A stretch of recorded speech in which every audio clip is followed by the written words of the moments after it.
Hi. Howdy. I'm Good always evening. doing something. You're always doing One thing something. about me is I'm not paying attention to the countdown. No, I saw that you weren't paying attention to it, but that's fine.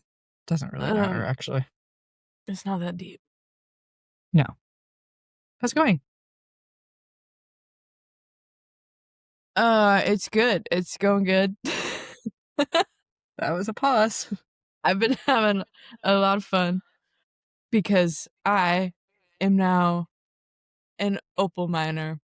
And by that, I mean absolutely nothing you're thinking of. Found some color, did you? I Nope, that found some wasn't good. cola. No, well, first of all, if any of my family is listening to this, I'm gonna need them to skedaddle. Really just my mom, because she's the only one I really want this to be a surprise for. But a couple years ago, she gave me a bunch of, like, all her, she used to do stained glass. And Yeah. so she gave me all of her supplies. And Because so she this year, was my Christmas bored. craft is stained glass. Stained glass. Right. An And expensive hobby, first of all. of course it is. The And idea of also my Christmas dangerous. crafts has always been to save money, contribute a little less to overconsumption. I'm consuming a lot of glass. Like, okay, that could be taken out of context. I'm not eating it. I'm not the Grinch yet. Good. Yet. No, but where the opal miner thing comes in, so you, like, obviously cut out the shapes you need for your piece, and then you get to grind the edges of it. And so while I'm grinding the edges of the glass, I feel like I'm polishing an opal.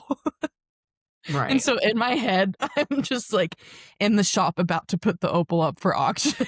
And I'm like, gotta make sure it's nice and polished. This one's a real fight. In the garage all by myself, like, fully thinking I've transformed the garage into an opal mine. And I'm in there grinding my opal. And then Aiden will come out to, like, smoke or whatever. And I'm just like, oh, you're here in the outback with me, huh? Oh, welcome to Cobra Beatty. See you down here. You got any Yowanots for me? Yeah, you got any Yowanots? Hey, for anyone who doesn't know what the hell we're talking about, it's a show. Who doesn't watch Outback Opal Hunters? Opal Miners? Is that what it is? Opal Miners? I don't know what it's called. We watched it for one solid week, and then me and Asha never watched it again.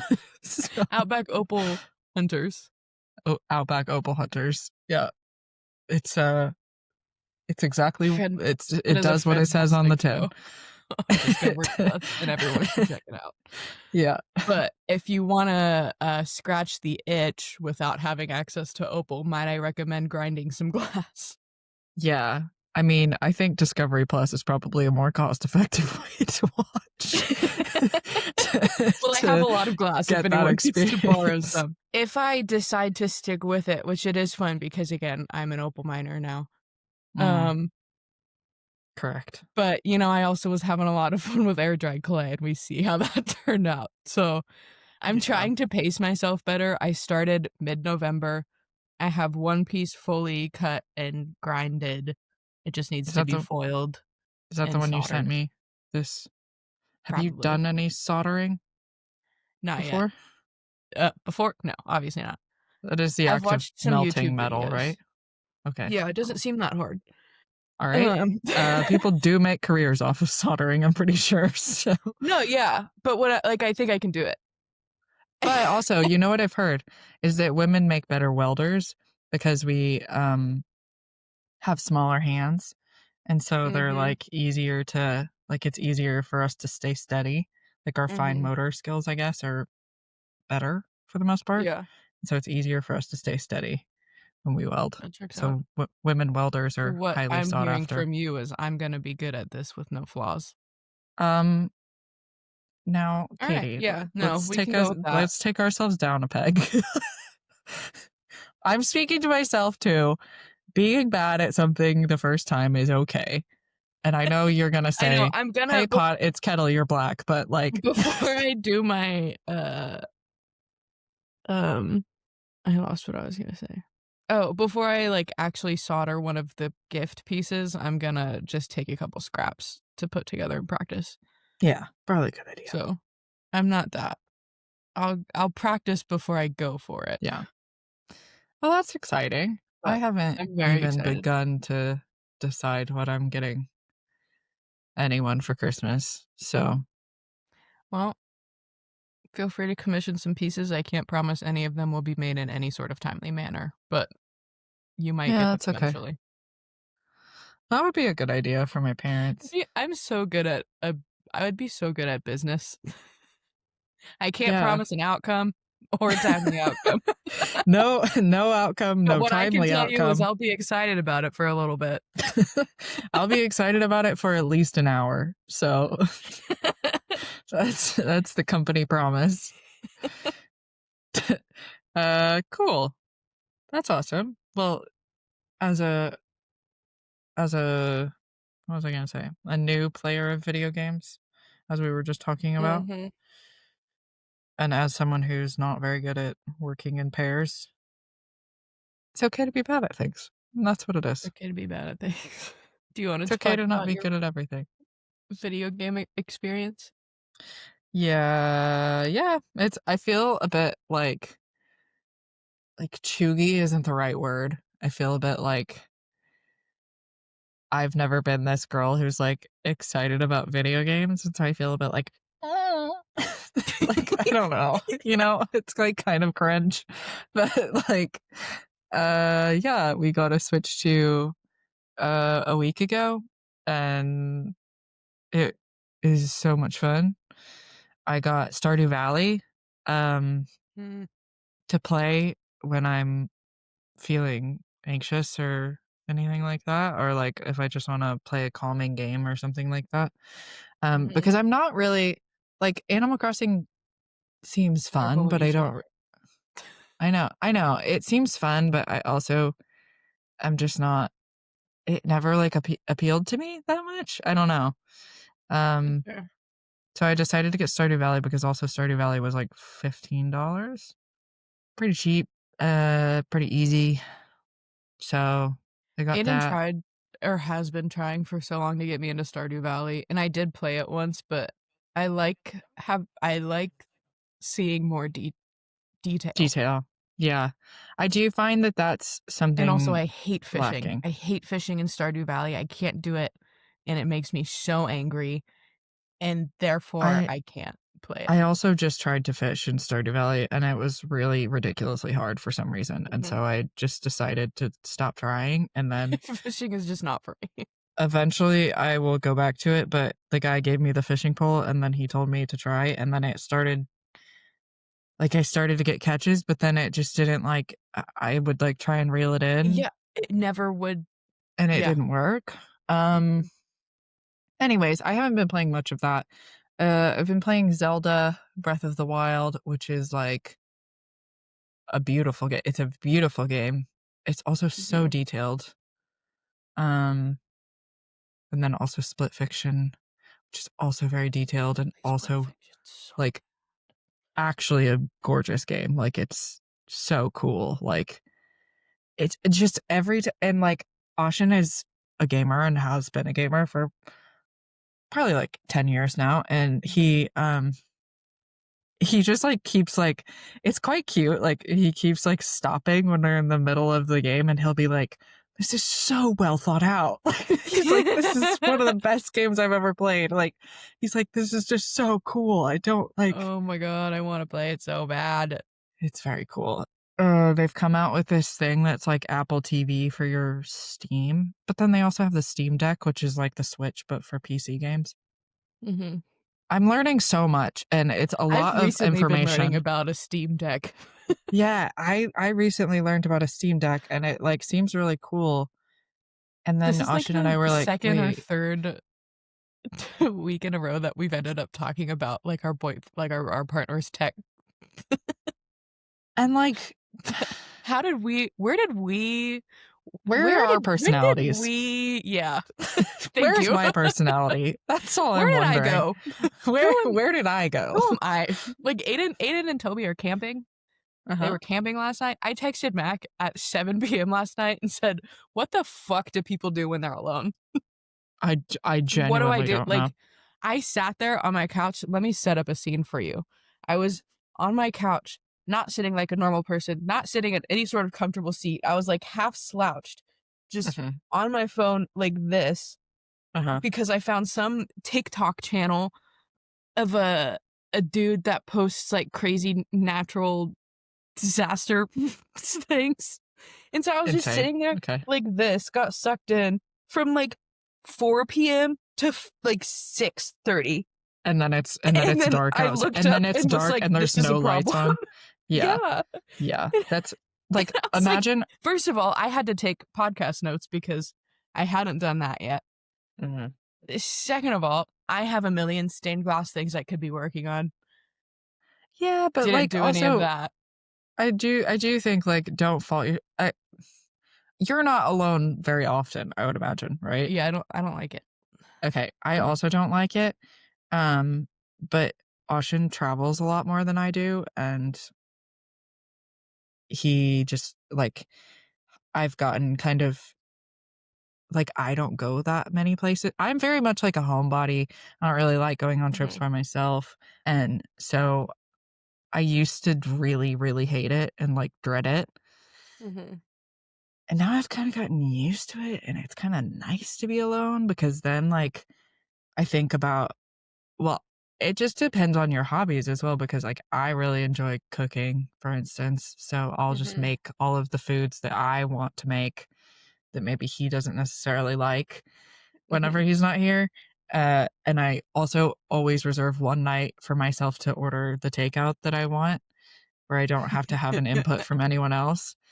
I get to watch anything I want, which is like quite exciting for me because I was watching a witch show the last time he went out of town, and then he's going out of town for a week the day after my birthday. A little salty Mhm. about that, but that's okay. Fun. Um, and then, uh, yeah, so I'm gonna like continue to watch that.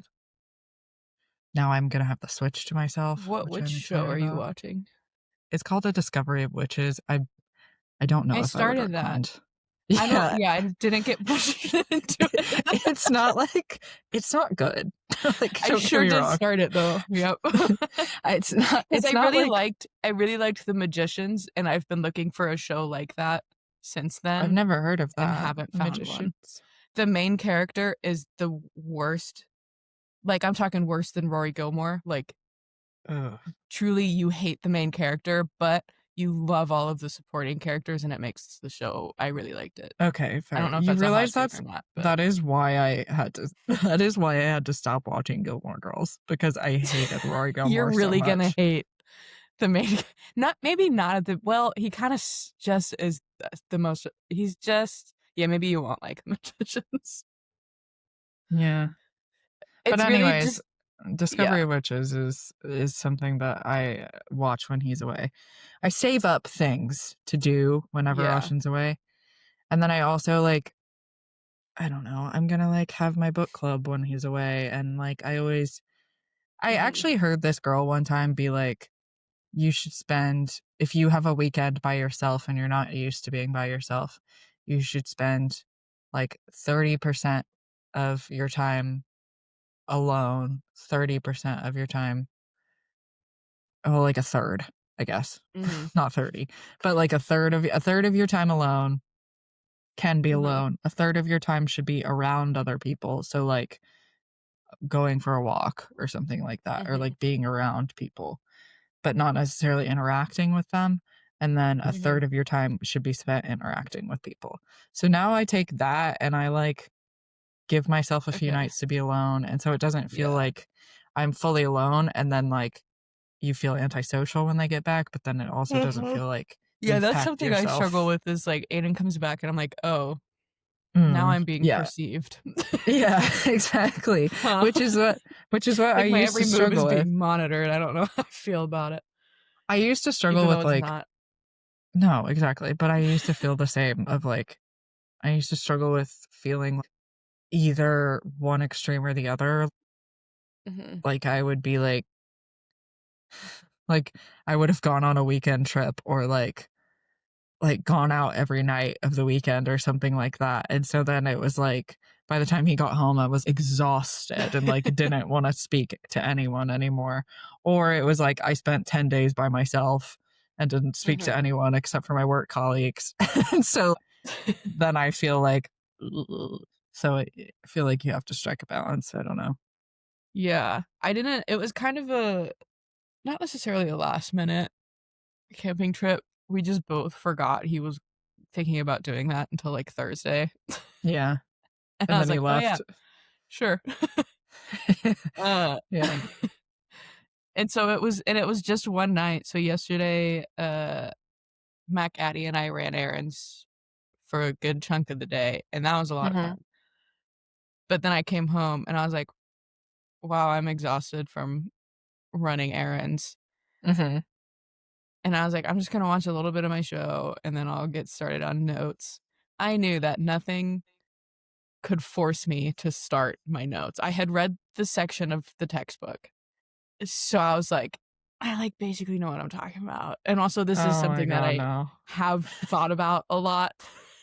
Yeah, I of did course. take notes, don't worry, but it's something that, like, I do know a decent bit about already, so I was like, "Listen, I got it in the dome, I think I'll be fine." And I was so close to Christ. just, like, highlighting a few lines in the section and then just going off the textbook. I didn't. Uh, That's I good set myself a I ordered DoorDash. I get Schlotzsky's when Aiden is gone. That's my because he because doesn't he really doesn't like it. like it. Mhm. Um, I and get so I get sushi. Schlotzsky's. And so I was like, "All right, I'm gonna order DoorDash, and then while I wait for it, I'm just gonna lock in and start Mhm. on notes." Mhm.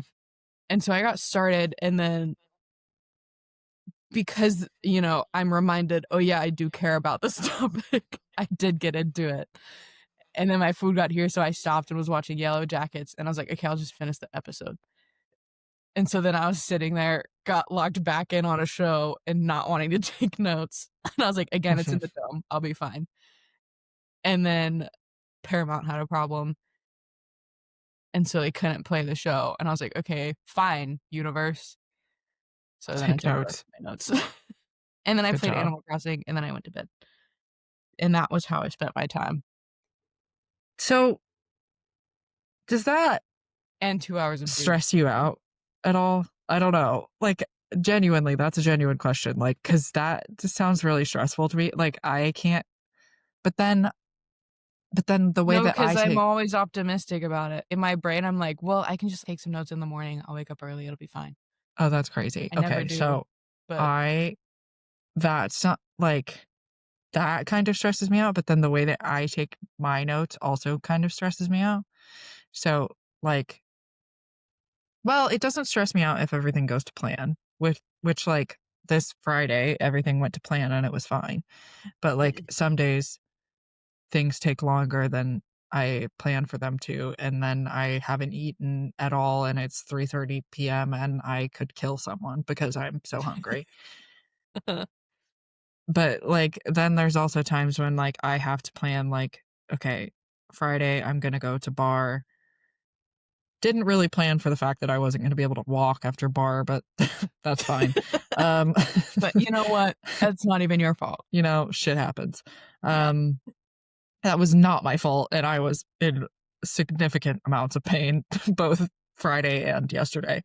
Um, but then I, like, was like, "Okay, I'll just have my coffee and my breakfast, and then I'll get started on notes," which is what I did, and then it was fine, like, it all went to plan because I have to do my I, like, can't do there's something that prevents me in my body from doing notes on Saturday. I don't that's just that's just me being me, but, like, yeah. But it all went to plan, but yeah. Oh, also, we went to a grocery store on we went to basically the European equivalent of Walmart on Friday night, which would have been good. Well, it was good, it was fun. Um 'Cause that's what you do for fun in your late 20s, I guess, is Go go to to grocery Walmart. stores. Go to like, new grocery stores. Um, but it's called Carrefour, and it's, like, It is like Walmart, like, because they have, like, an electronics section, and they have, like, a clothing section and a toy section, and then they have also, like, the groceries. They have an entire aisle just dedicated to cheese. Like, we were both a bit like, what do we do?" Like, this is how I feel when I go to Walmart now as well, but, like, we both get a bit like, there's a lot going on here. What do we choose? How do we, like, there's so many cans of tinned tomatoes. What, like, which one?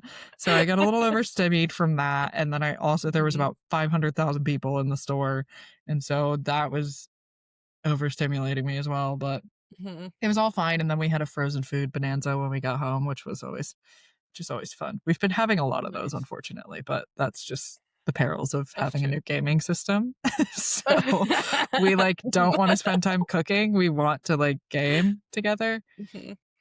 So we got a stuffed crust frozen pizza, which was really good, and then We did that last weekend because I saw a video of a way to cut like a DiGiorno pizza. Uh-huh. You would find it illegal. But Okay. we started Lord of the Rings, and we had a couple friends over, Charlie and Rachel, shout out. And And Lord of the Rings. and we all had our own frozen pizza and watched Lord of the Rings, Yes. and it was great. Ideal night for me. Yeah.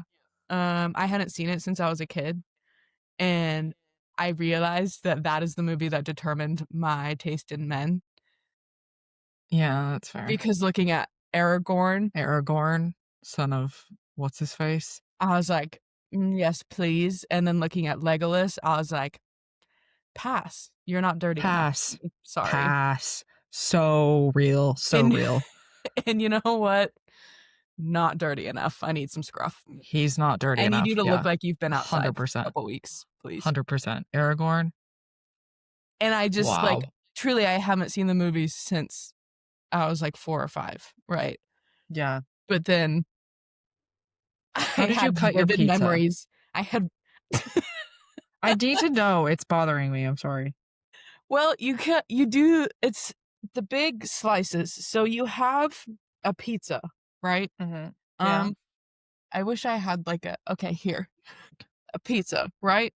So you cut it, I think down the middle, or no, you cut it. Okay, so you cut it like here, and Like, then off.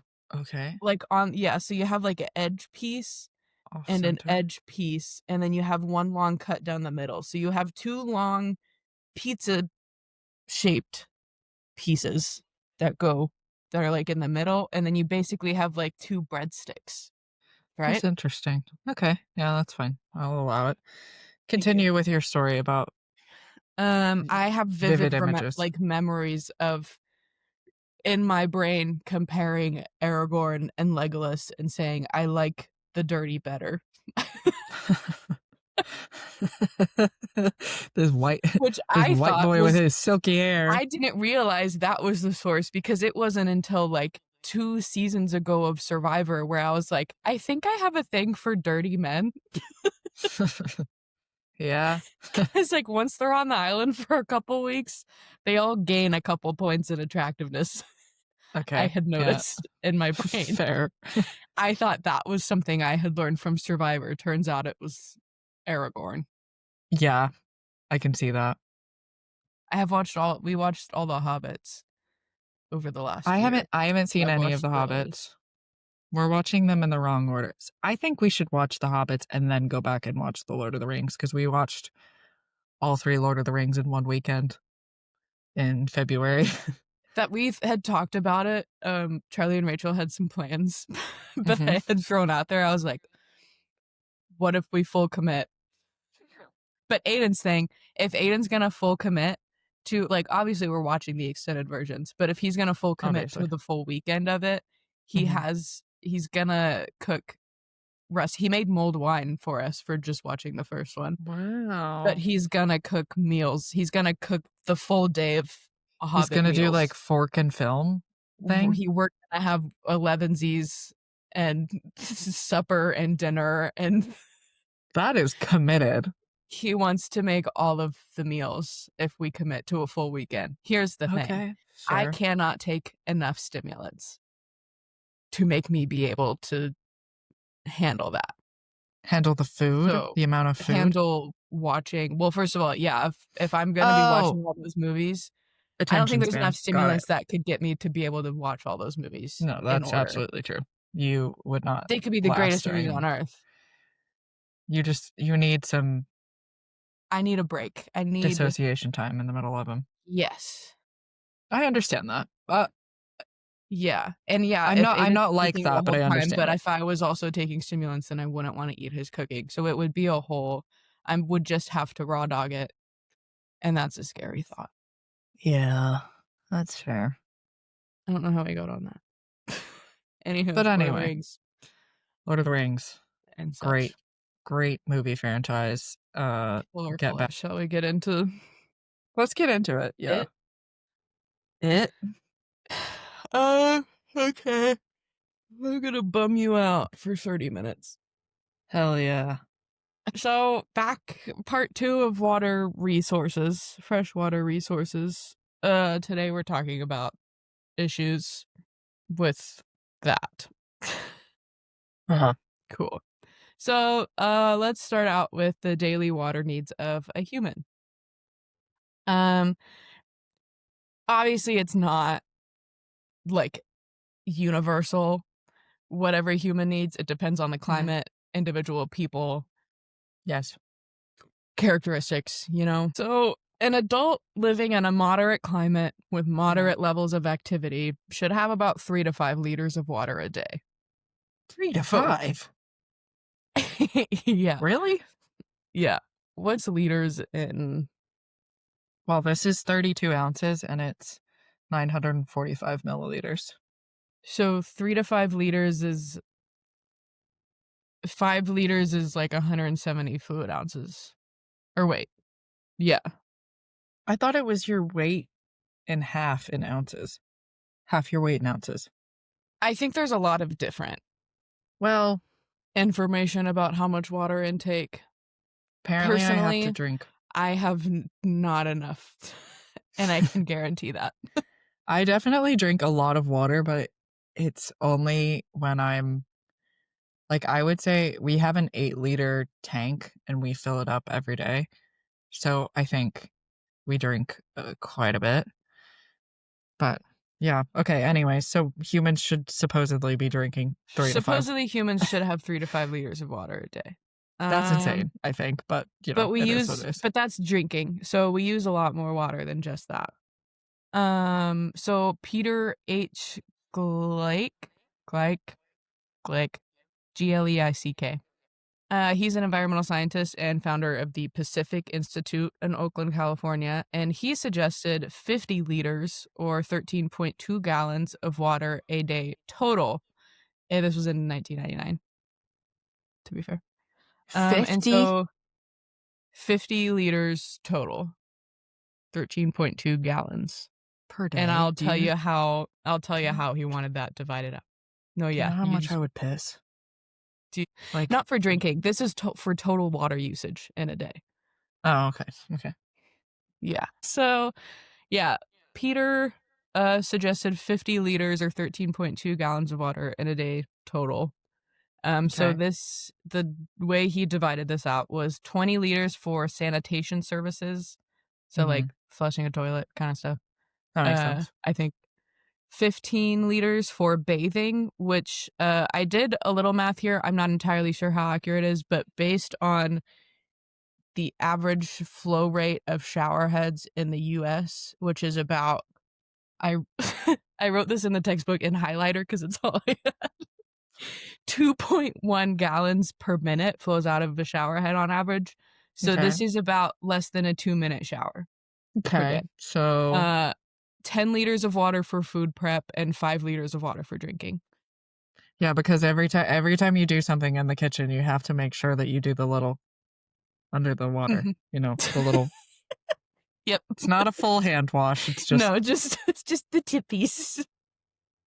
The tippies are sticky. Need to rinse my tippies. Need to rinse my tippies. Okay. A little bit in contrast to that, the World Health Organization says 50 to 100 liters is the minimum to ensure adequate sanitation and health. Okay. And so that's not much at all compared to the amount of water that we use, and that's used in developed countries in the maybe a Freudian slip here. In my notes, I said, not much at all compared to the amount of water used in developed countries and the U.S. Mm-hmm. And you know what? I stand by that. And you know what? It's like in high school when the athletic director said, so if you do pom, cheer, or a sport. Yeah. That's how I feel about that sentence, and I'm sticking with it. Fair. So having said all that, a report came out this year by the World Health Organization and UNICEF. I don't remember what UNICEF stands for. Pause. That's it's why I'm just going to say United UNICEF. Nations. UNICEF stands for the United Nations Children's Fund. That's not the acronym, though it was originally the United Nations International Children's Emergency Fund. So it is the UN. Okay. It's like a UN Children's Relief Organization. Gotcha. Slay. All right. Well, they came out with a report, them and the WHO. I genuinely, like, I feel stupid because I was like, the band? The band is like a charity For work? 5, Are they doing like, research? maybe 2 seconds. That's embarrassing. That's what I think every time I see it written. The WHO, yeah. Yeah, like up here when I said the World Health Organization says 50 to 100 liters, I have it written as the WHO says 50 to 100 liters. Yeah, fair. It takes some brain power to remember to say it out. Indeed. Okay, so they did a report. I'm just going to say the title because it says what they did. The title's Progress on Household Drinking Water and Sanitation from 2000 to 2024. And so the report showed that 1 in 4, or 2.1 billion people globally, still lack access to safely managed drinking water. 106 million of those people drink directly from untreated surface sources.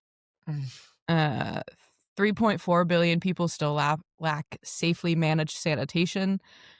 And progress had been made in that time frame, but there's obviously still major gaps compared to what this textbook said. This textbook came out in 2016, and their number was 2.6 billion people around the world that lack access to sufficient water to meet their needs. Okay. Now we're at 3.4 billion. And I'm not sure where they got their numbers versus mine are from this report, so I don't know what the metrics were, or if it just has grown that much. In 2016, we hadn't passed 8 billion yet, had we? No, we passed 8 billion in 20. It was while we were in college. That's what I thought. What was? Yeah. So it would have been post 2017. Population and 7.5 billion people in 2016. So yeah. So, is water a human right? Should water be a human right? Probably, but it's not really. It wasn't until 2010, the UN General Assembly, that they adopted a resolution recognizing the human right to water and sanitation. Interesting. This Peter guy in the textbook, he mentions that this was in 1999, that water has not been included as a right in most international conventions on human rights. Although the conventions recognize the right to human life and adequate food, both of which depend on access to water because every living thing on planet depends on water. I was going to say, isn't it also that you would die of thirst quicker than you would die of hunger? Yeah. You have like 3 days, I think. It's like 3 days, based on 3 my track record, weeks. I think I'd be fine because it's like 3 days, 3 weeks for food. Yeah. Or is it even 3 weeks for food? No. I don't know what food is. We can get into that another day. So this 2010 UN General Assembly adopted their resolution recognizing the human right to water and sanitation. This resolution passed by a vote of 122 nations in favor and 41 nations abstaining. I only list 3 here. I mean, did the I'm US sure the abstain? US is not gonna, yeah. So countries that stayed, 3 kind of, I guess this is just 3 that the textbook listed, and then I didn't look more into it 'cause, Okay. 'Cause it was last upsetting. night. Yeah, the US, Canada, and Australia, they Hmm. have economic stakes in water, so they view it as a commodity like they view any other natural resource like wood or fossil fuels, that kinda like oil, that kinda thing. Hmm. So they think that declaring water as a human right might jeopardize a multi-billion dollar industry with international water trading, which sounds like, A bit dystopian. yeah. And also just the term international water trading sounds like something that happens in a spy movie. Yeah, have you ever I was literally just gonna say, have you ever seen, Quantum of Solace, the James Bond movie?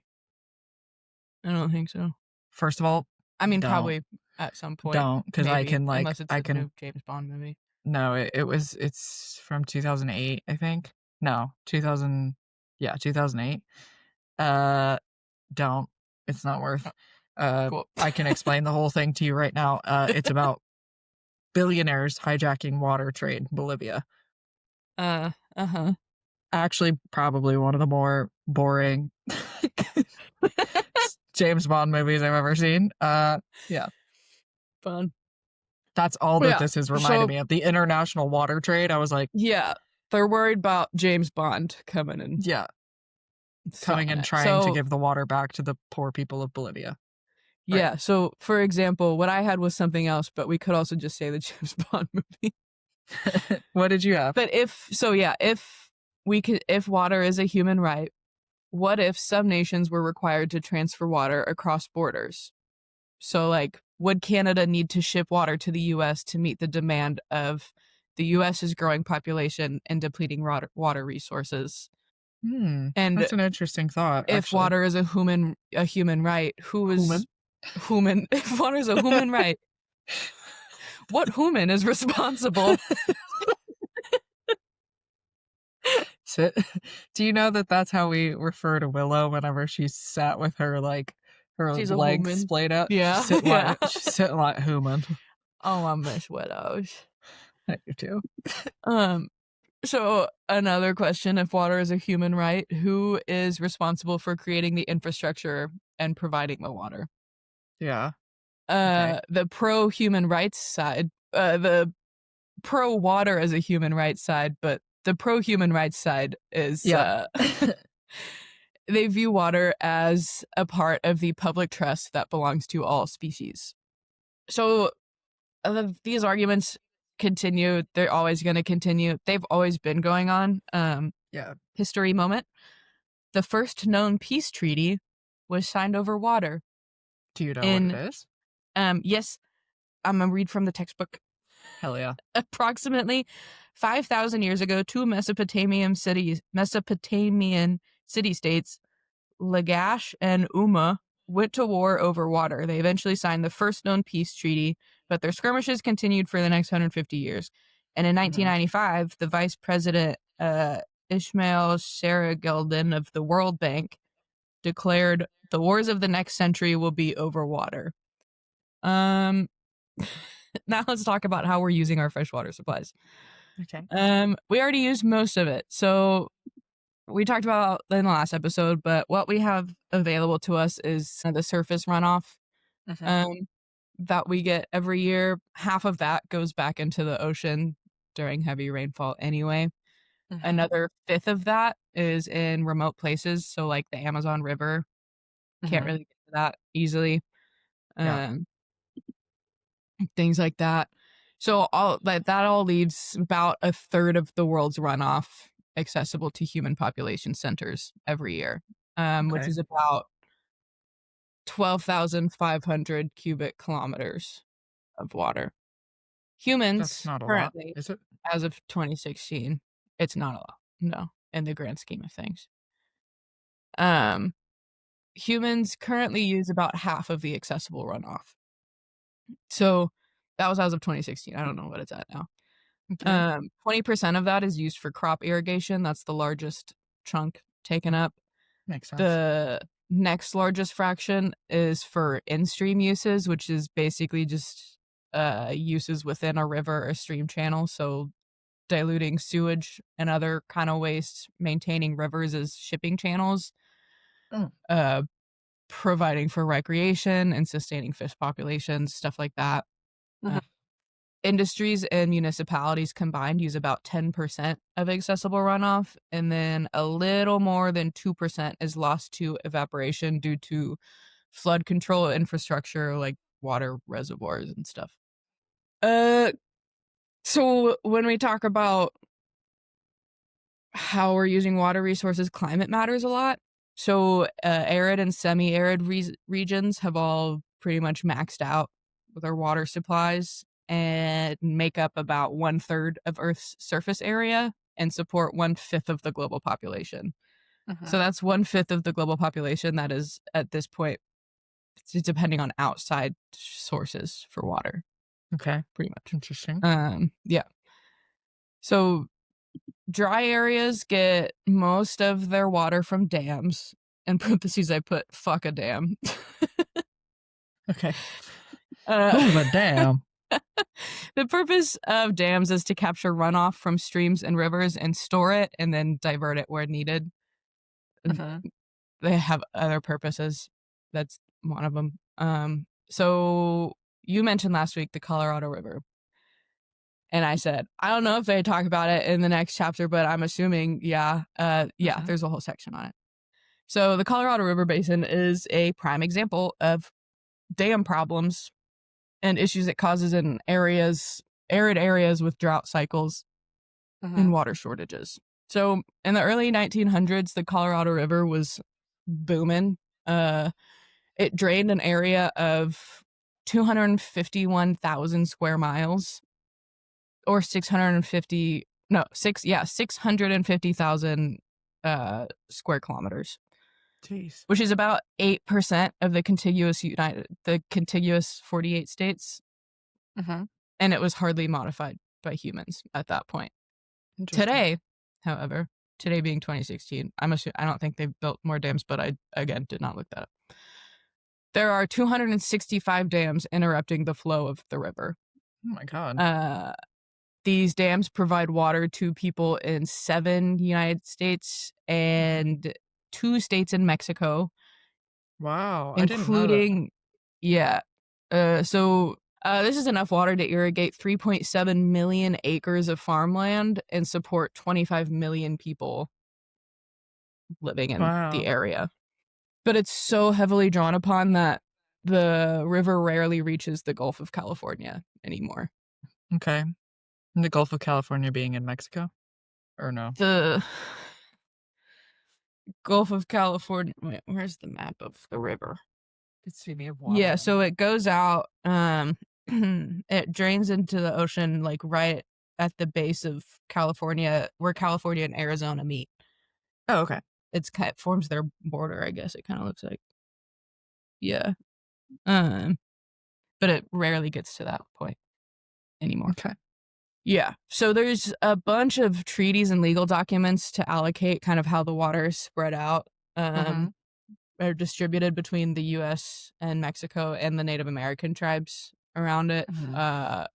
but the initial allotments were based on studies they had done during a period where the river was unusually wet. And so there's a Okay. gap between supply and allocation, which causes conflict. And that's just expected to get worse as populations grow and supplies continue to shrink. Um, so damming and channelizing rivers, which is just making them straight to make Mhm. it easier for boats to navigate. Mhm. Um, it affects biodiversity all around them, not just the water sources themselves. So, sediment buildup in dams, when water is released, the sediment has built up. And so the water being released is largely sediment free, which Mhm. means there's no extra sediment to deposit downstream, which leads to increased erosion rates. Mhm. Mhm. Okay. So that's one problem. Yeah. A lot easier to erode stream banks downstream. Fish can't get where they need to go because you can't, unless you're in, we all know about the fish doorbell. Yeah, obviously. So Yes. that is we'll bring that up in the solution section in the next episode. Fish doorbell. The fish doorbell is a solution. The fish doorbell is a solution. Fish can't get where they need to go. Invasive species could take over and make the native fish go extinct. Cool.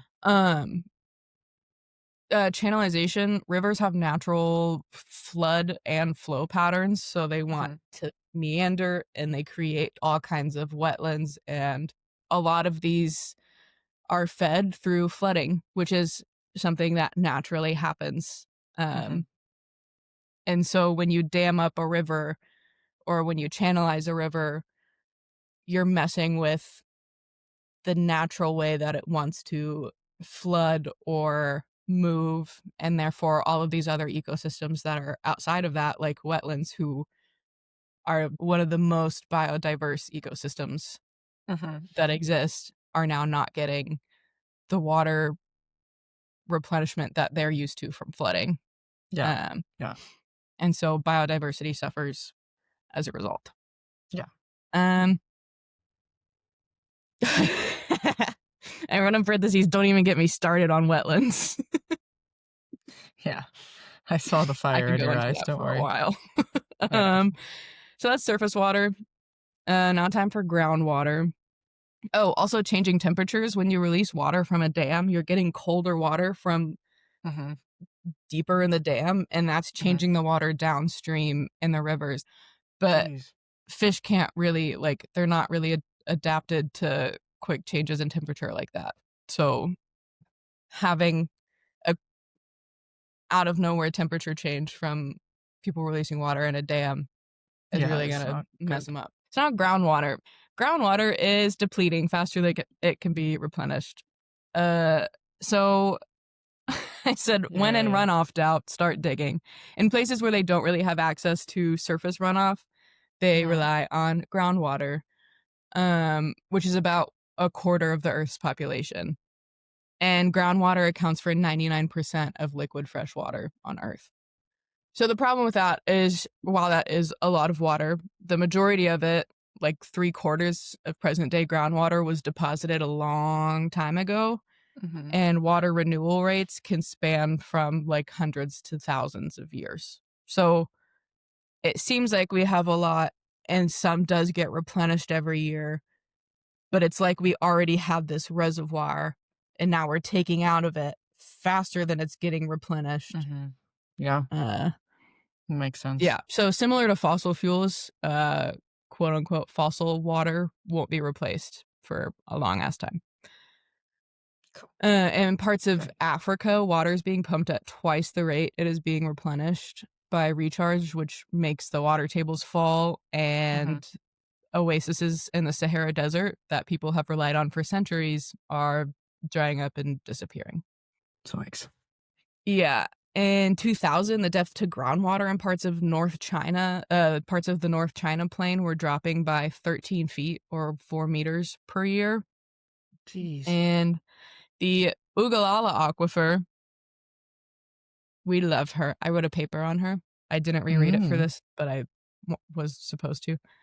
So the Ugalala aquifer feeds the plains. Well, yeah. So she lives under approximately 174,000 square miles or 450,000 square kilometers of the high plains, which is more than the combined areas of Nebraska and Kansas. So on a map, it spans all the way from the very south of South Dakota all the way down through the Oklahoma Panhandle. It's very much in the center, through the Oklahoma Panhandle, and then down halfway through, halfway down into Texas through their shitty Panhandle. Yeah. Got it. I like when I get angry writing notes. They're shitty Panhandle. And then you read it in a completely different. Yeah, you read it in a completely different attitude, and you're like, oh. Yeah, I'm aggressively typing it the night before. Yeah, so the Oglala Aquifer, that's its area. Middle of the United States, basically. Yeah. Where the plains are. The wind comes sweeping down them. I did say insert live rendition of Oklahoma State song here after I said Oklahoma Panhandle, so you're welcome. I didn't actually do that. Thank you. Appreciate it. Unless you want me to now. I'm good. I'll pass. Okay. Well, all right. Pumping water from the Oglala Aquifer began in the 1940s. From 1949 to 1978, the yearly amount of water pumped from the Oglala went from 4.9 cubic kilometers to 28.4 cubic kilometers. Okay. Which is almost twice the average yearly flow of the Colorado River in the 1900s. So, like, pre-dammed river. Jeez. They were pumping twice the flow of the river, but from an aquifer. Bad time to yawn, so the rate of withdrawal is about 2.5 times greater than the annual recharge rate, which is fun. So the water table across the Oglala has dropped about 14 feet or 4.3 meters. In some areas in Texas and Kansas, it's dropped more than 30 meters. That's crazy. Great. So scientists think it may run out of water within a century. And then there goes the plains. Yeah. Yeah. Okay. So the physical problems with groundwater withdrawal is depletion, obviously, but also subsidence is the big one I'm going to talk about here. So the land is going to fill in all the holes that are left when water's pumped out, right? Yeah. This can be sinkholes like in Florida. There was a situation, I didn't write it down, but there was a situation in Florida where pumping for just one agricultural field caused like a bunch of sinkholes in the area. Yeah, super fun. Other ways is the land can just sink. Like it can just, like, a whole ass valley can just sink. So the example of this is the San Joaquin Valley in California, and this is one of the most productive agricultural regions in the United States. In the 1920s, a long period of drought made farmers rely on the groundwater, and overpumping over time has caused the water table in some parts of the valley to drop 60 meters or 200 feet in only 2 years. So the land above it was subsiding at about a foot per year. In some areas, I need to get ready. I'm going to send you this picture. Some areas have sunk almost 30 feet since the 1920s. So the land that they are standing on is now 30 feet lower than it was. And I'm going to send you a picture. And this is something that when I saw it my freshman year of environmental science, I was shocked. And so what I'm sending you a picture of is an example of the subsidence happening in the San Joaquin Valley. It shows where the land was in 1925 compared to 1977. Huh? It's just the whole valley sinking, basically. And I don't even know, I can't fully process that still, the idea of it just, like... Sinking? Like, what do you mean the ground was up there? Yeah.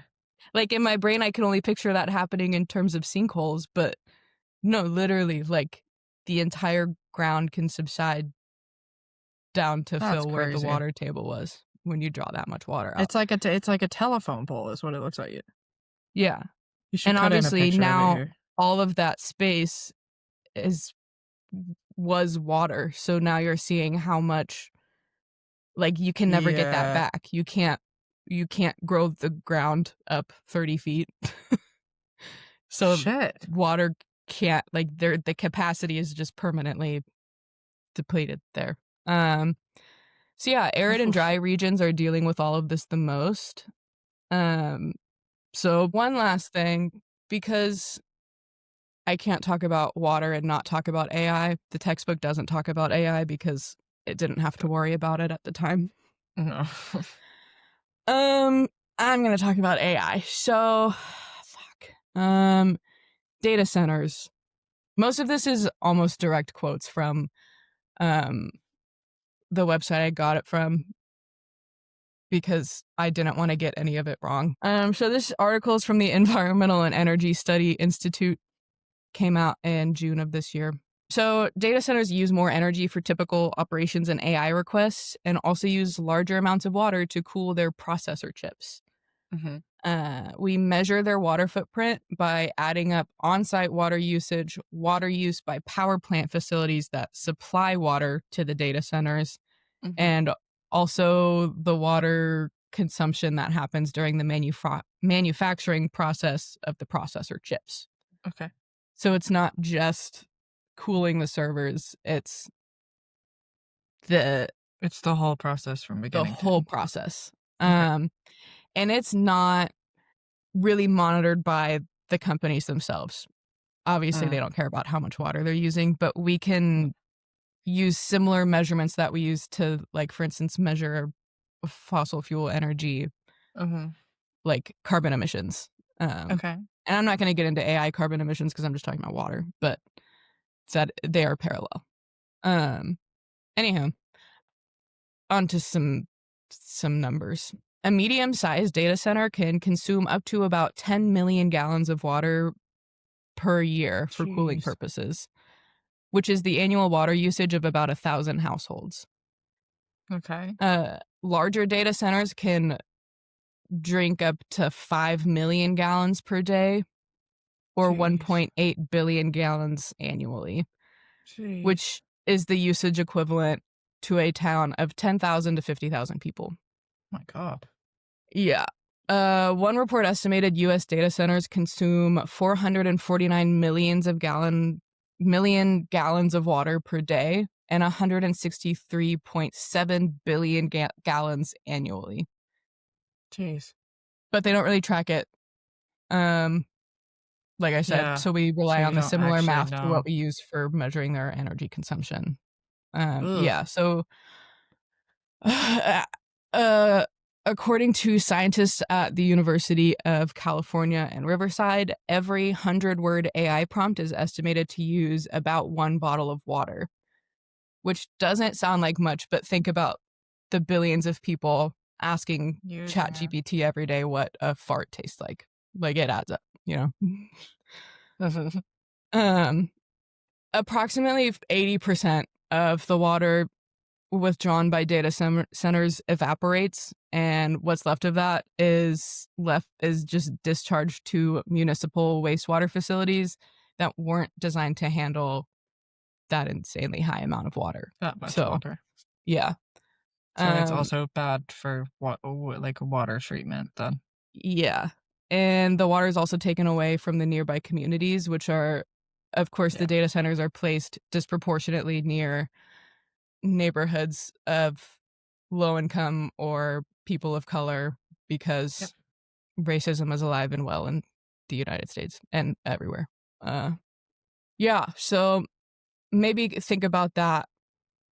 Think about that next time you have a conversation with ChatGPT. Yeah. Fair. The last Do you thing know? I just have is world wars will be fought over water. Cool. Awesome. Yeah. Yeah. Grand. And we're not talking about solutions this time, so I do have And to we're not talking about step away solutions, from so we this. just get to be sad now. Yeah. Awesome. Great. I'm sorry that was Whoa. so long. That was a longer section of the book. That's okay. It was good. Well, it was not good, but it was good. You know what I mean? Yeah. Oh, that's where all our water's going. Cool. To Right. AI. Okay. I want to ask questions, but I'll save them for the next episode. Okay. Cool. I have questions about like legislation and stuff like that, and also the difference between the EU versus the US. Okay. I can write that down to look into it. Because that should but then it's also like legislating the use of water, and we're already fighting over whether or not water is a human right. And they aren't Anyways. measuring it, so it's like all we have is estimates based on the math. Yeah. That yeah. Sick. Okay. Okay. All right. I wrote that down. I'll look into it. Cool. All right. Well, Your good turn. job. Thanks. I'm going to talk about Anne Boleyn. We already do that. Yeah. I did call her a hussy last time, and I I don't stand by that necessarily. I think Okay. she has been she was ambitious, we'll put it that way. Whether for good or bad, A I girl don't know. boss, if you will. Yeah, I think a A lot girl of, boss, but like like MLM way, maybe? kind of, yeah. I Okay. think that she's a lot of people's favorites, which I don't really understand, to be honest. Like, Okay. I listened to the, like, Historic Royal Palaces podcast about it because, Mhm. the woman who does that podcast, I think her name is Tracy Borman. Yeah, Tracy Borman. So, she's, like, an Anne Boleyn expert and Mhm. whatever, all this stuff, and they basically this one guy that was on the podcast, like, has, like, the Anne Boleyn Society. He's the president of the Anne Boleyn Society. Mhm. I don't get That it. sounds like a made up thing. I mean, like, I get it, and, like, I think that both mine and everyone else's opinion is neutral well, both mine and everyone else's opinion went in favor of Anne because she got beheaded, like, because she, like, Yeah, I guess it's got hard to, like, knock unfairly down a girl that accused. got Yeah, yeah. it's hard to knock down someone who, like, was already knocked down, but, Yeah. like, I don't know, she kind of I don't know, she just, like, wasn't as enthralling to me as Catherine, I'll say that. But Gotcha. she's still a really interesting person, and there's still, like I mean, God, like, most of Tudor England was just gossip, to be honest with you, so, again, a very And I drama, love wild gossip-heavy girls. episode, so, um, Good. uh, basically, I'm sad. I'll tell you a little bit about her now. So she was born they don't actually know when she was born. She was either born in 1501 or 1507, and I didn't think it was relevant to include the debate about her birth year because she was Sure. born in the early 1500s, before 1510. Her father was named Thomas Boleyn, and her mother was Elizabeth Howard. And so her mom was a descendant of one of the kings of England. I don't actually remember which one, but her father was basically descended from this merchant class. They were called mercers, which is a textile tradesman. And Mhm. he was a real go-getter, this guy. He was really into like bettering his station in life, essentially. Mhm. And by the point that Anne was born, they were, if not noble, a part of the merchant elite. So based on that, Anne and all of her siblings were sort of sent off into the courts of Europe to be like not like they weren't high enough in station to marry royals necessarily, but they Mhm. were high enough to serve royals. So Okay. not as servants, but like as ladies in waiting and companions, that kind of thing. Mhm. So Anne, in 1513, was sent to the court of Margaret of Austria as a companion. And then later, I think like probably less than a year or something like that, she was sent to the French court to serve as a companion to Henry VIII's sister, Mary, who was married to King Louis XII.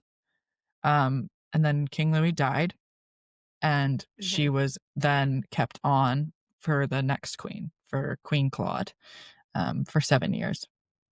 So Anne basically grew up in the because she went there when she was probably, like, about 13. Mhm. So she grew up in French court, could speak French fluently, was, very well versed in singing, dancing, playing instruments. She was very fashionable in accordance to the French court, all of this. Mhm. She was after 7 years living in France, she was recalled to England by her father in 1522. And she was supposed to be marrying a relative, but that fell through. Um, and so, Thank God, I guess. yeah, I mean, Darn. Ugh. yeah, But she's I don't know marrying. if it was a relative or if it was just someone that her dad was like trying to make a deal with because basically he used his children as pawns. So this is normal, but like that's what it was. Yeah. Right. Um, Sure. So instead of her marrying, she actually went into the English court as a lady-in-waiting to Catherine of Aragon, Okay. along with her sister. I remember So this. I remember this part now. Okay. yeah, I'm so here. basically, we're up to the point where we Anne's story runs concurrently to Catherine's. So it Mhm. runs at the same time, but I learned a lot more about what she was doing at the same time that Catherine of Aragon was Ooh, okay. suffering. Because Mary was also at Mary, who is Anne's older sister, was already at Mhm. court. But Anne popped onto the scene and immediately was like, "Ooh, who's that girl?" And Mhm. it's not really because she was pretty. Apparently, Oh, she wasn't actually that pretty. Uh, bouncing personality, maybe.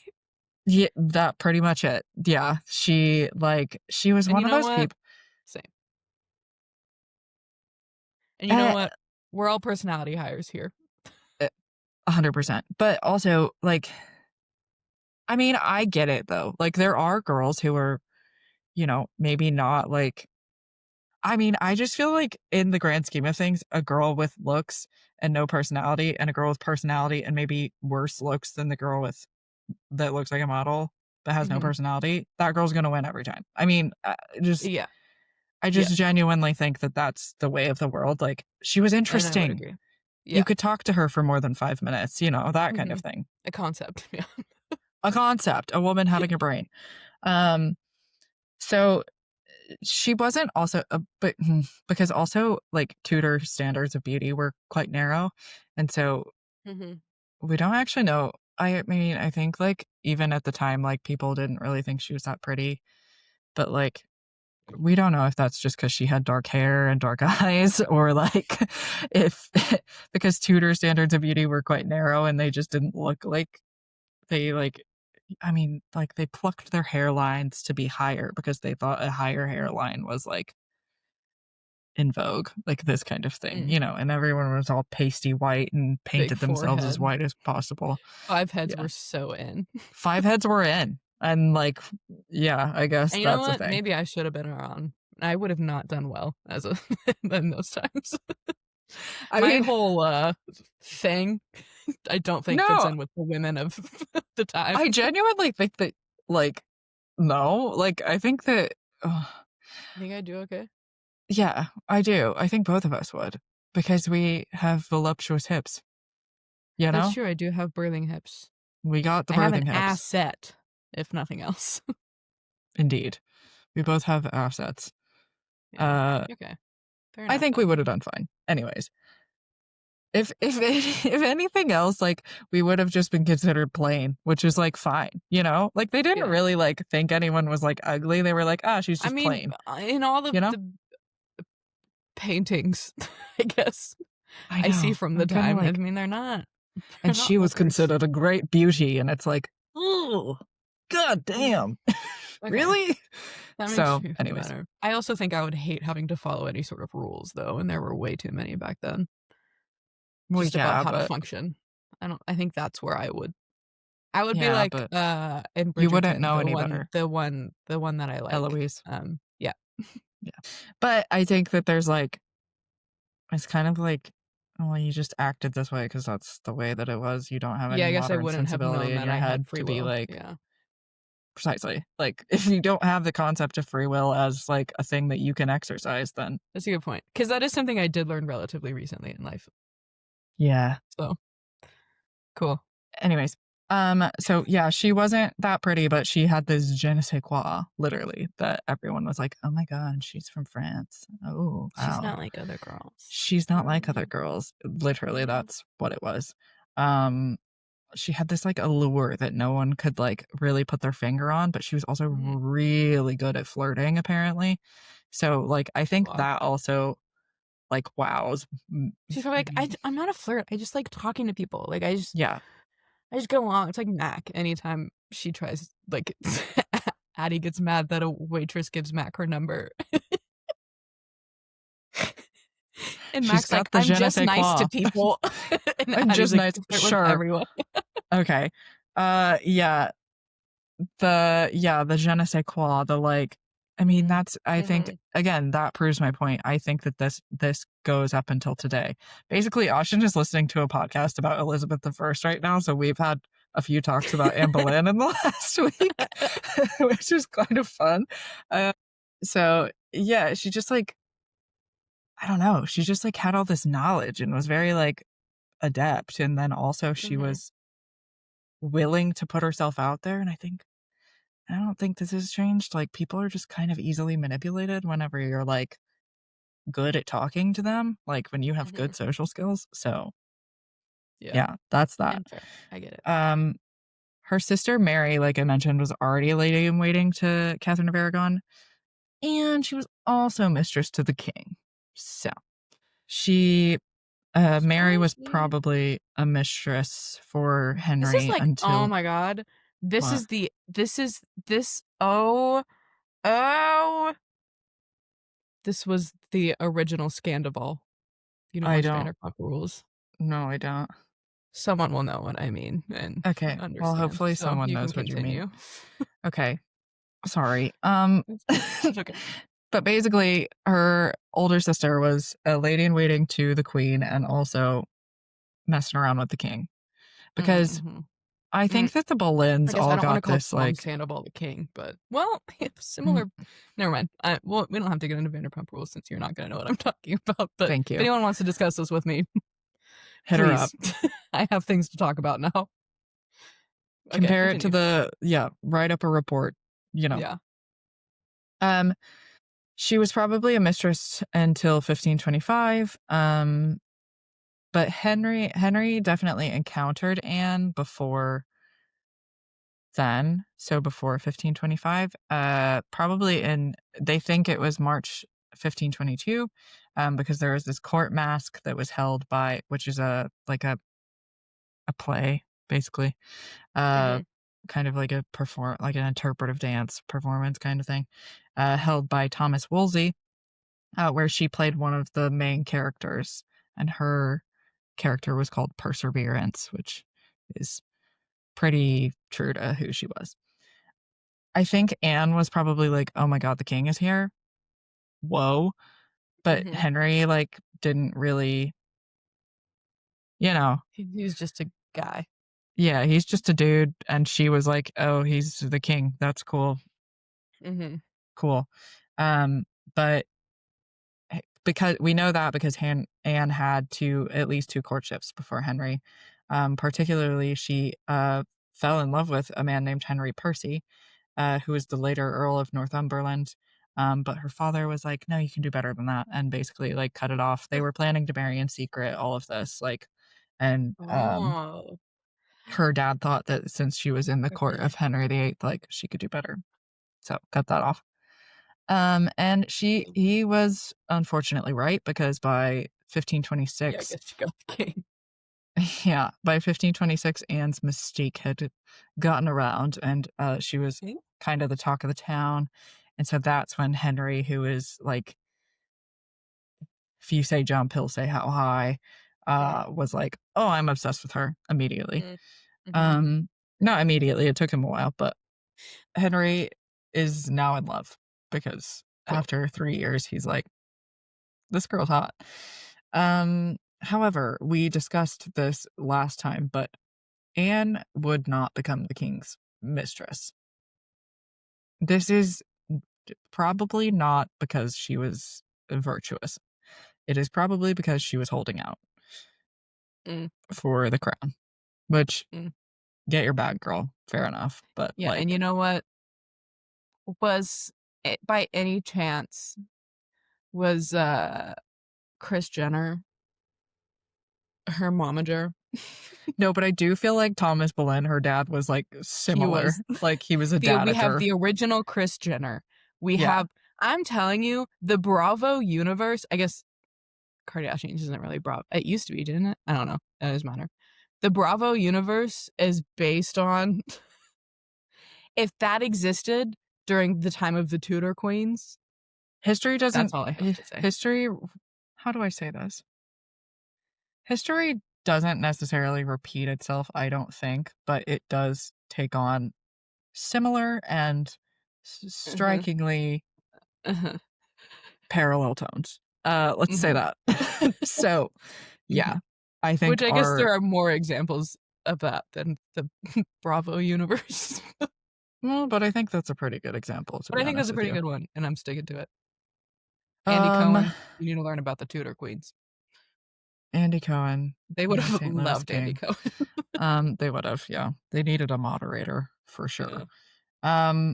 But anyways, so she would not become his mistress, but during their 7-year courtship, uh, there are 17 letters that for some reason turned up in the Vatican in the 1600s. We don't know why. Cool. From Henry to Anne detailing his infatuation.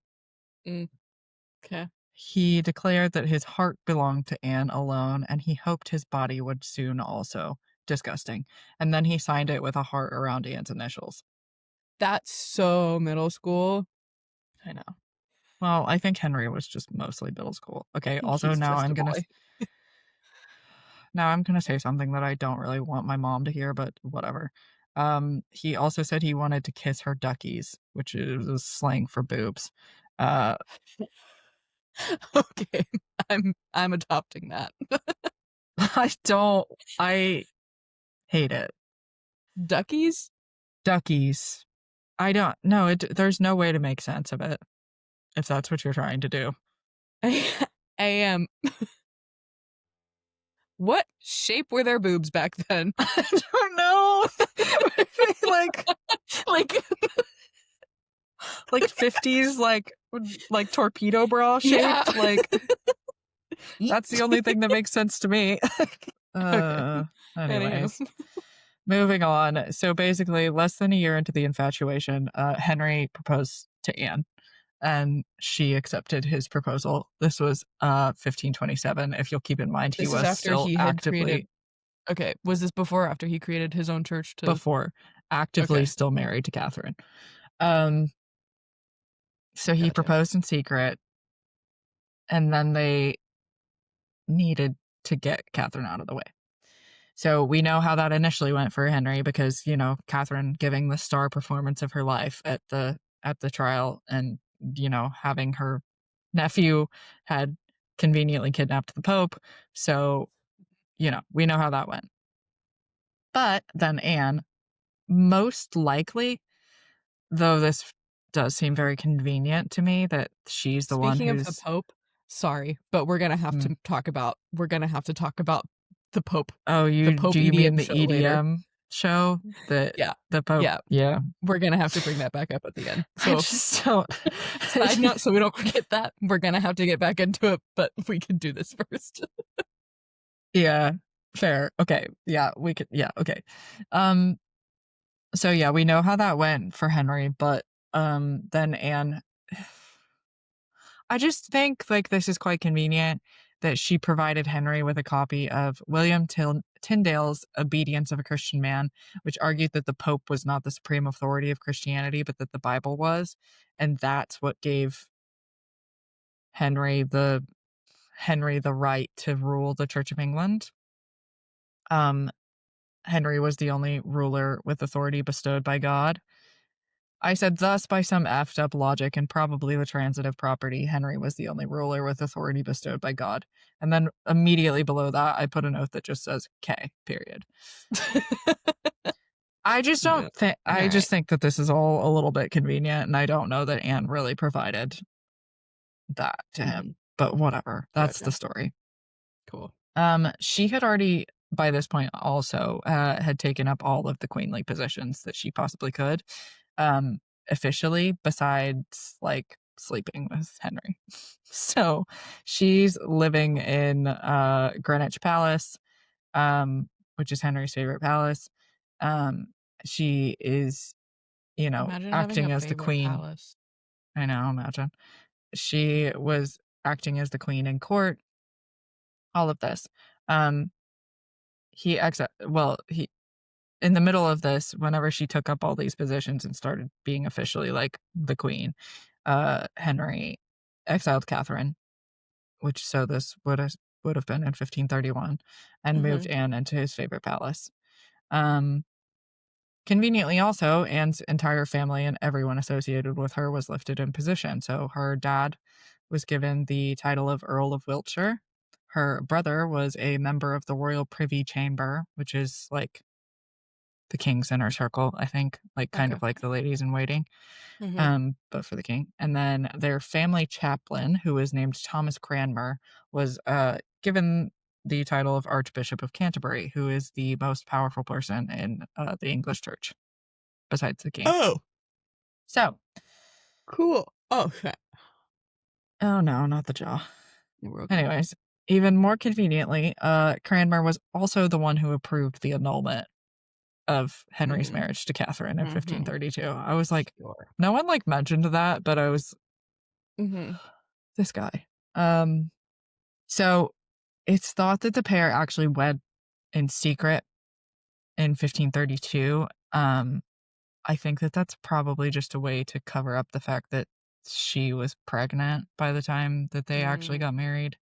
Because they got married publicly in January of 1533 after Catherine was exiled, and Henry, was like, I'm the.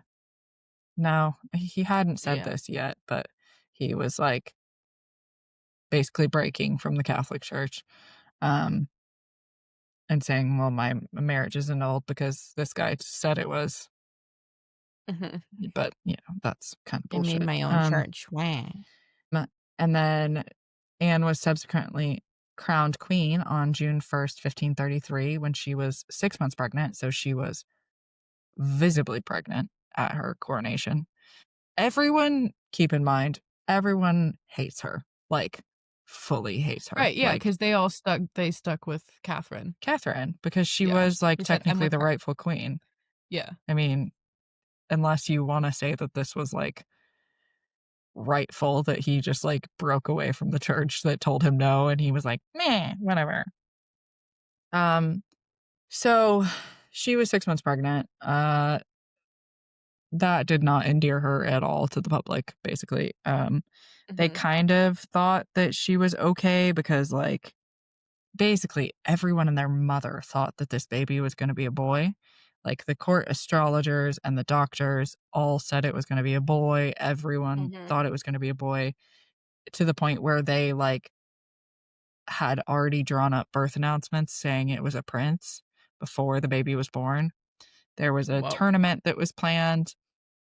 But that's not true, because Elizabeth I was born on September 7th, 1533. And yeah, everything had to be hastily changed. They added one letter to the end of prince. So they misspelled princess and just said princes. And It's twins. princes.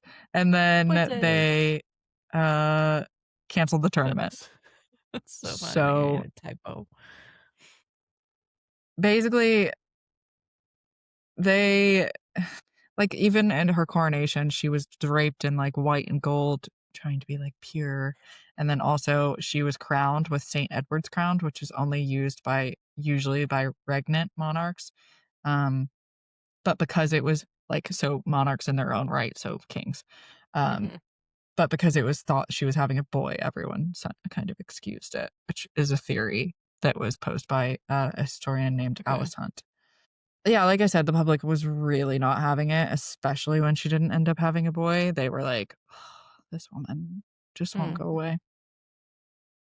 She didn't even give us a boy. Yeah, I know. Wow. As if that would have changed anything about their lives at all. Some things never change, and one of those is everyone's involvement in the interpersonal lives of the royal family. Yeah. And how that means absolutely jack shit to the royal family. That and truly means nothing. We were literally, me and Austin were talking about this, I think 2 days ago.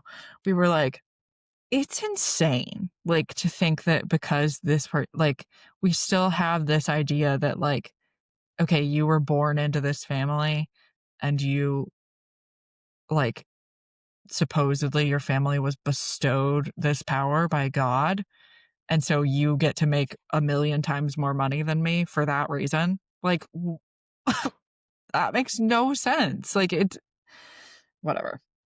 And people, like, still act like it's like they have a vested interest in these people's lives Yeah. because they were given this power by God. I don't know. Doesn't make any sense to me. But so because of this whole new religion thing that Henry and Anne had embarked upon, they gathered their avengers around them, and they hoped that this would, like, assembling a team would essentially justify and legitimize their rule.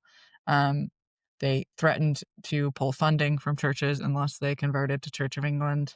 Um, and they made Anne the primary promoter of the monasteries as educational institutions. So they kind of tried to change the church from being this, like, lofty cultural institution where you just had to go to confess and go to mass and all this, to a place where learning could happen, and that, like, it would be reasonable to donate to because it's a cultural institution and an educational institution, and also they don't have the Catholic Church to fund them anymore. So, this whole thing.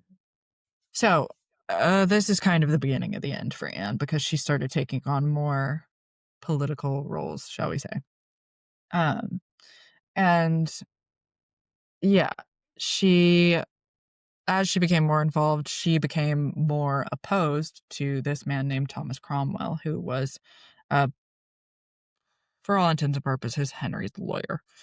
But he was also on this council and supported a alliance with France, um, probably due to her closeness to that court, and trying to, like, solve these fractured relationships that always existed between the French and English court, um, which, you know, was a good thought, but it just didn't work.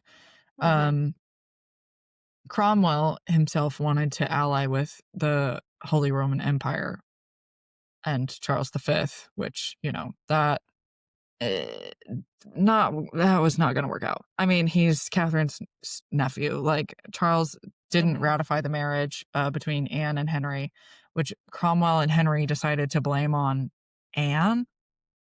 They're like, "Ugh, you won't ratify my marriage to her just because I divorced his aunt." Ugh, Ugh. I know. And that's Anne's fault? Yeah, apparently. Um, and also, Always there's blame the another woman. reason. Yeah, of course. And then Cromwell and Anne also fell out because there was this whole thing where they sold a bunch of monastic properties, so monasteries and churches and that kind of thing. They sold a bunch of them, and Cromwell had arranged for the proceeds to end up with the king because obviously the king needs more gold. And then Right. Anne was opposed to that, and she wanted it to be made available for charity. So Cromwell and Anne are just always beefing, and basically this is what we think led to the fact that Cromwell was like, "Can we please get her out of here?" Because This is all very expeditiously. Scandal. Yeah. Not Scandival, but like the show Scandal. I've moved Yeah. on to a new reference. This is Scandal. Yeah, it's similar because it's just basically like these guys wanting political power and Anne saying like, "Oh, actually, we could do this." And they're like, "No." So, that also, and so her political beef with Cromwell, plus the fact that she was not having a boy. She had, I think, 2 miscarriages. I think at least 2 miscarriages, um, in the 3 years that she was queen, and, Yes. uh, obviously, this made Henry be like, "Why is God punishing me? It must be because of her. Oh, of course. It must be because I married Anne." Not the common So that was denominator. No. So that was the thought process, was that because he had married Anne and abandoned his first wife, then God was punishing him by not giving him a male heir. Okay. It's whatever. So basically, him and Cromwell then, actually, I'm not going to give that to Henry. I don't think he is smart enough to scheme. I think Cromwell schemed for him. He said, I want to get rid of her, but it took a long time to get rid of Catherine, so find a way to do it expeditiously. And This is Cromwell did. literally, he is Cyrus Bean Mm. from Scandal. I only watched like maybe 2 seasons of Scandal, so I don't really remember who that is, but I'm rewatching it because Mac and Addie got into it, yes, and then I decided I needed to rewatch, so it's really on the top of the dome right now. good. This is giving very much Scandal, though. Yes. Anywho, sorry. So anyways, in 1536, reminder, Catherine died in January of 1536. So shortly after her death, and also days after Anne. So actually, interestingly enough, the day that Anne miscarried was also the day that Catherine was buried.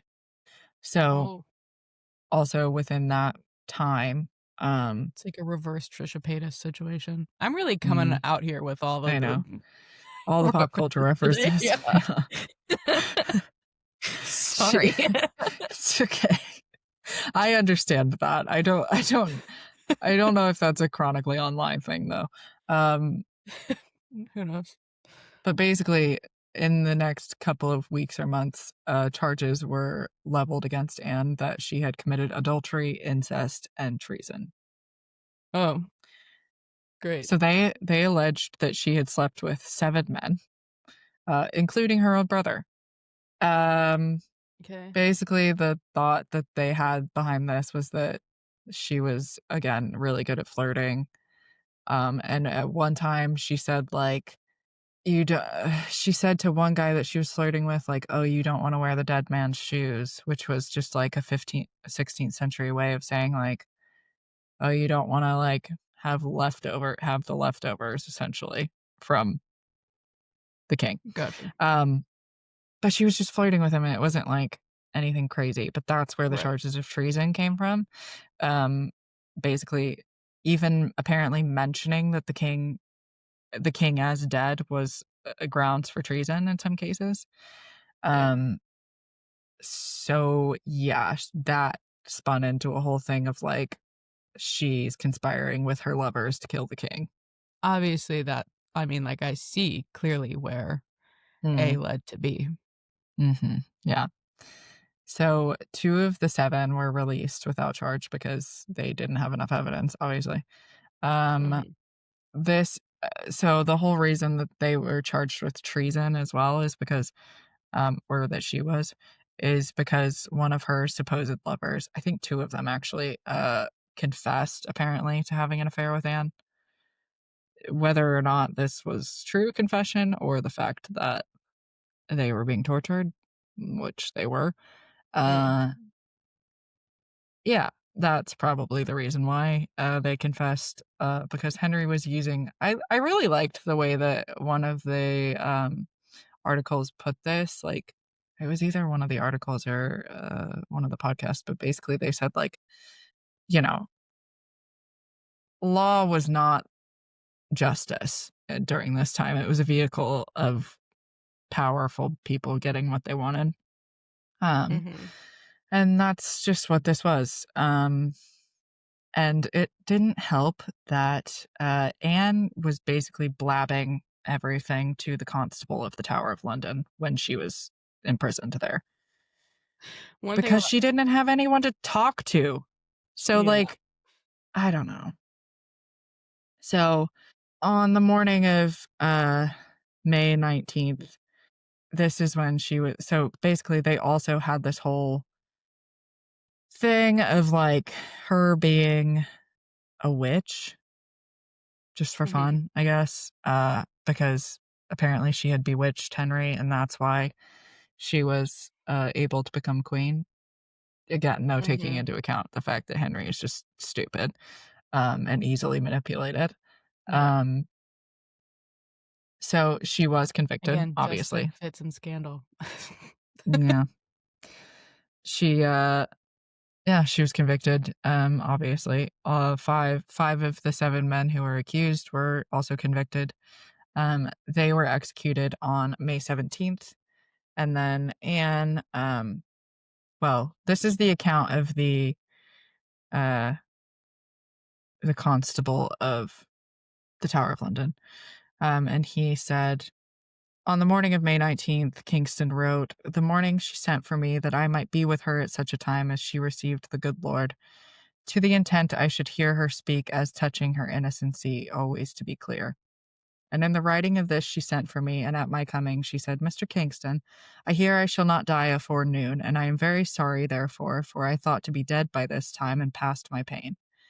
I told her it should be no pain, it was so little, and then she said, I heard say the executioner was very good, and I have a little neck, and then put her hands around it, laughing heartily. I've seen many men and also women executed, and that they have been in great sorrow, and to my knowledge this lady has much joy in death. Sarah, her alamoner, is continually with her, and she has been since 2:00. And the alamoner, I believe, is a priest, and had been with her since 2:00 after midnight. So basically, she's like losing it. She's oscillating between laughing and crying and being okay and not being okay, because obviously you would Yeah, when I you're think going to you be get a hall executed. pass if you're about to, Be executed, yeah. Um, so a few days before, so she was actually supposed to be burnt at the stake, which is crazy. But a few days before she was executed, that sentence was commuted by Henry from being burnt at the stake to being beheaded by a very skilled French swordsman. Literally, they imported the guy because he was really good at his job, apparently. Imagine that being your niche. I know. So Anne was executed after having given a speech to the crowd where she refused to state that she was guilty, but she also thanked the king for his kindness. And this was probably to protect her daughter. But she also got that one little one little act of defiance in there by saying, like, I'm not guilty, sorry.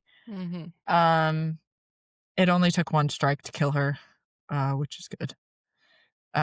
Because apparently the other executions were pretty brutal. And then the public opinion of Anne just kind of shifted after her trial, because I think everyone could see that, like, the charges were just a way for Henry to get rid of her faster than he got rid of Catherine. Yeah.